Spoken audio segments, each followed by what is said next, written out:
အားလုံးကိုသခင်ယေရှုရဲ့နာမတော်၌မင်္ဂလာပါလို့နှုတ်ဆက်တာပါတယ်ဒီကနေ့ဟာတည်ငြိမ်နေဖြစ်လို့ဖျားเจ้าမှာထွားပြီးတော့မှ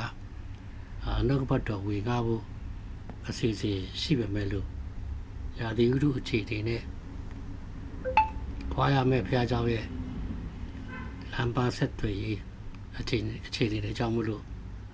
မထွားပြတော့ပဲနဲ့ live ပေါ်နေရဲ့နှုတ်ဘတ်တော်ဝေငှဖို့ဖြစ်လာပါတယ်ဆိုတော့ဒီကျွန်တော်ပြင်ဆင်ထားတဲ့နှုတ်ဘတ်တော်ကတော့ prosperity gospel နဲ့မပတ်သက်ပါဘူးဆက်ဆက်မှုရှိကောင်းလို့ရှိပါပေါ့ယုံကြည်သူမှန်လို့ရှိရင်အပြည့်အစုံနေကောင်းနေရမယ်အမြဲတမ်းချမ်းသာနေရမယ်ဆိုတာကတော့တချို့လည်းဟုတ်တယ်ပေါ့တချို့လည်းမဟုတ်ဘူးပေါ့ဒါတော့ခုပါကိုပဲကိုရဲ့ယုံကြည်ချက်နောက်ဘက်တော့လေ့လာမှုခံယူချက်သုံးမှုတွေပုံမှာပဲပူတည်ပါတယ်လို့ဆိုတော့ကျွန်တော်ကလေးပြောမယ့်အကြောင်းအရာကတော့ငွေတော့ငွေကြီးအကြောင်းပါလိမ့်မယ်ဒါမဲ့လို့ဆင်းရဲခြင်းနဲ့ချမ်းသာခြင်းဆင်းရဲခြင်းနဲ့ချမ်းသာခြင်းအကြောင်းပြောမှာဖြစ်တယ်ဆိုတော့ဆင်းရဲခြင်းနဲ့ချမ်းသာခြင်းဟာဆင်းရဲခြင်းနဲ့ချမ်းသာခြင်းလို့ပြောရတယ်နဲ့လူတွေကဘာပဲစဉ်းစားလဲဆိုတော့ပတ်စံပဲစဉ်းစားအမှန်ဆိုလို့ရှိရင်တော့ဆင်းရဲခြင်းနဲ့ချမ်းသာခြင်းဆိုတာကပတ်စံပေါ်မပူတည်ပါဘူးဆိုတော့ကျမ်းစာကတော့ကျမ်းစာထဲမှာတော့ရှောလမုန်ကြီးကပြောတာဘုရားကသူ့ကိုဆုတောင်းတဲ့အခါသူကတိတ်ဆင်းရဲလို့ရှိရင်လည်းမကောင်းဆင်းရဲလို့ရှိရင်သူပြပစ္စည်းခိုးပြီးမယ်တိတ်ချမ်းသာလို့ရှိရင်လည်းပဲတဲ့နော်အရာရာမှာငွေပဲလိုတယ်ငွေရှိရင်အရာခတ်သိမ်းဖြစ်နိုင်တယ်ဆိုတော့ငွေအတွက်ပဲအချိန်ကုန်ပြီးတော့ဘုရားခင်ကိုမိတ်ဘုရားခင်ကိုဦးစားမပေးတော့ပဲနောက်ဆုံးဘုရားခင်ကိုတော့မှခရီးကုန်ဆိုင်တော့တာမျိုးတွေဖြစ်နိုင်တယ်လို့ပြောခဲ့ပါတယ်ဒါကြောင့်ဘလို့ရှောလမုန်မင်းကြီးကဆင်းရဲခြင်းနဲ့ချမ်းသာခြင်းကိုကောင်းစားခြင်းကို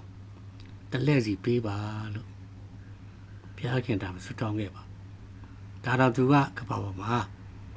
အချမ်းသာဆုံးပုဂ္ဂိုလ်နော်ဆိုတော့ကျွန်တော်တို့အနေနဲ့ဆင်းရဲတဲ့အချိန်ကြီးရှိလို့ရှင်ဘုရားခင်ကိုပို့ပြီးတော့မှဆုတောင်းပါ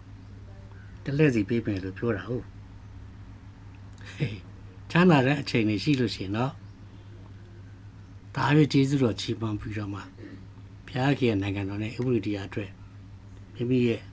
ဝေကြေးတွေကိုပါဝင်မှာဒါရွေးပါဝင်မှာကဘာကျော်ခရစ်ယာန်တရားစာရေးဆရာကြီး Rick Joyner overcoming ဆိုတဲ့စာအုပ်တွေရေးတယ် overcoming the poverty spirit overcoming the religious spirit overcoming the witchcraft အဲ့ဒါတွေကိုရေးခဲ့တယ်သူကဆင်းရဲခြင်းနဲ့ချမ်းသာခြင်းဆိုတာကိုကိုယ်နဲ့ပဲတတ်မှတ်မယ်ဆိုလို့ရှိရင်အဲ့ဒါကလူတွေကိုဘုရားနဲ့ဝေးသွားအောင်လို့စာတာပဏအသုံးပြုနေတဲ့လက်နက်တွေပဲဖြစ်တယ်ဒါကြောင့်မလို့ကျွန်တော်တို့ကဆင်းရဲတွေဖြစ်စေချမ်းသာတွေဖြစ်စေဘုရားခင်နဲ့အတူသွားလာဖို့ဝေးဆိုတာကအသက်မရှိပါဘူးအသက်ရှိတာကကျွန်တော်တို့လူသားတွေနဲ့ဘုရားကပဲအသက်ရှိတာဖြစ်ပါတယ်ဒါကြောင့်နေ့စ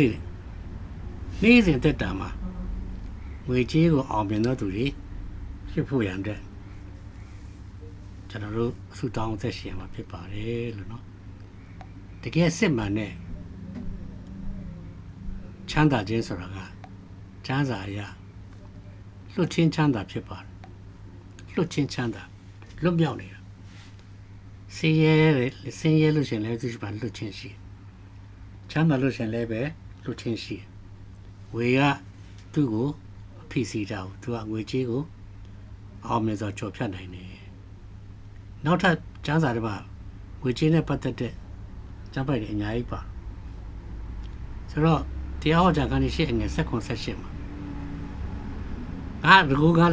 လက်တတိနဲ့စီးစိမ်ကိုရတယ်လို့စိတ်ထဲမှာအောင်းဝေခြင်းအဖြစ်ကိုတတိနေခြင်းရှောင်းပါတင်းဖျားခင်ထာဝရဖျားဘူးသာအောင်းမရမယ် အဲ့ဒါငွေရှာနိုင်တယ်ဆိုတာကဘုရားခင်ပေးတဲ့ခွန်အားဖြစ်ပါတယ်နောက်ပြီးတော့မှဘုရားခင်ရဲ့ကျေးဇူးတော်ကြောင့်ဒီတရားခန်းကြီး9ငယ်19မှာရွှေကွယ်ဥစ္စာကဘုရားခင်ကျေးဇူးပြုခြင်းဖြစ်တယ်ဘုရားခင်ကောင်းချီးပေးတာဖြစ်တယ်ဒါကြောင့်မို့လို့ဘုရားခင်ကလည်းအောက်ပြရမယ်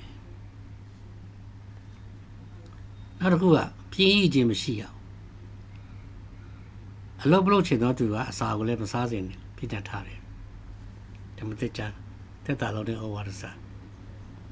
ခိုင်တော့နဲ့တစ်ဆယ်အဲ့တော့စင်ရလို့ရှိရင်လည်းပဲမပြေးပါနဲ့ချမ်းသာလို့ရှိရင်လည်းပဲမပြေးပါနဲ့အလုပ်ကိုစူးစမ်းလုပ်ပါနောက်ပြီးတော့မှ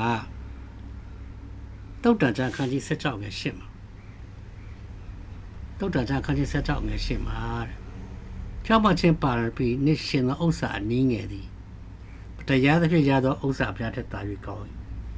အဲ့တော့တရားသောနိလန်းနဲ့ရှာဖွေပါဝေရှာတဲ့အခါမှာမတရားတဲ့နိလန်းနဲ့မရှာပါနဲ့လို့ပြောထားတယ်နောက်ပြီးတော့မှငွေကိုသုံးတဲ့အခါမှာမှန်ကန်စွာအသုံးပြုဖို့လိုအပ်တယ်မှန်ကန်စွာသုံးတတ်ရအဲ့တော့မှန်ကန်စွာသုံးတယ်ဆိုတာကမိသားစုနဲ့မိဘကိုထောက်ပံ့ရမယ်ယုံကြည်သူချင်းချင်းကူညီရမယ်အမှုတော်မြတ်မှာပေးလှူရမယ်ဆင်းရဲသားတွေကိုတနာကျင်နာစွာနဲ့မှားစားရမယ်ပြီးတော့မှရရှိလာတဲ့အကျိုးအမြတ်ကိုပြန်ပြီးတော့မှရင်းနှီးမြုပ်နှံရမယ်ဘယ်နေရာတွေမှာရင်းနှီးမြုပ်နှံစဉ်းစားပြီးတော့မှပုတ်တိုးတတ်တဲ့အရာတွေပျက်စီးတတ်တဲ့အရာတွေနဲ့အဲ့မှာမရင်းနှီးပဲနဲ့ထာဝရတည်တဲ့အရာတွေမှာရင်းနှီးမြုပ်နှံရမယ်နောက်ပြီးတော့မှငွေကိုတတ်မှတ်ခြင်းကမကောင်းသောမှုပေါင်းတော့မှမူလမြစ်ဖြစ်တယ်ဒါကြောင့်မလို့ငွေကိုမတတ်နဲ့ငွေကိုမတတ်မှတ်ပါနဲ့ငွေကိုအာမကိုပဲဖျားကိုအာကိုအောင်မပြေသောစီးစိမ်ကိုမကိုးစားရအောင်ငါတို့ခံစားဖို့ကအလုံးစုံတို့ကိုကျွယ်ဝစွာပေးသနာတော်မူသောအသက်ရှင်တော်မူသောဘုရားခင်ကိုးစားရအောင်နောက်တစ်ခုကကောင်းကင်ဘုံမှာဗန္ဒတူမိတတ်ရလို့ကောင်းကင်ဘုံမှာဗန္ဒတူမိတတ်ဖို့လို့နောက်တစ်ခုကဝိညာဉ်ရေးရမှာဝိညာဉ်ရေးရမိမိရဲ့ဝိညာဉ်ရေးရဝေရေးကြီးတဲ့တာ၍အရေးကြီးတယ်နောက်ဆုံးတစ်ခုကတော့ရှိတဲ့ဥစ္စာနဲ့ရောင်းရခြင်းရှိရ30ရှိ30နဲ့ရောင်းရခြင်းရှိရ100ရှိ100နဲ့ရောင်းရခြင်းရှိရရောင်းရခြင်းရှိရမယ်ဘာကြောင့်လဲဘုရားရဲ့ဂရုတော်ကငါသည်တင့်ကိုမစွတ်တင့်ကိုအလင်းဖြစ်၍မထားဟုဂရုတော်ရှိတယ်တဲ့နော်ဒါကြောင့်မလို့ဒီနေ့ကျွန်တော်တို့ဝေကြီးနဲ့ပတ်သက်ပြီးတော့မှကိုပြန်လဲဆင်ခြင်လျက်အသက်ရှင်ကြပါလို့ဖြစ်တာနဲ့ဝင်ကြပါတယ်အားလုံးကိုဘုရားခင်ကောင်းချီးပေးပါစေ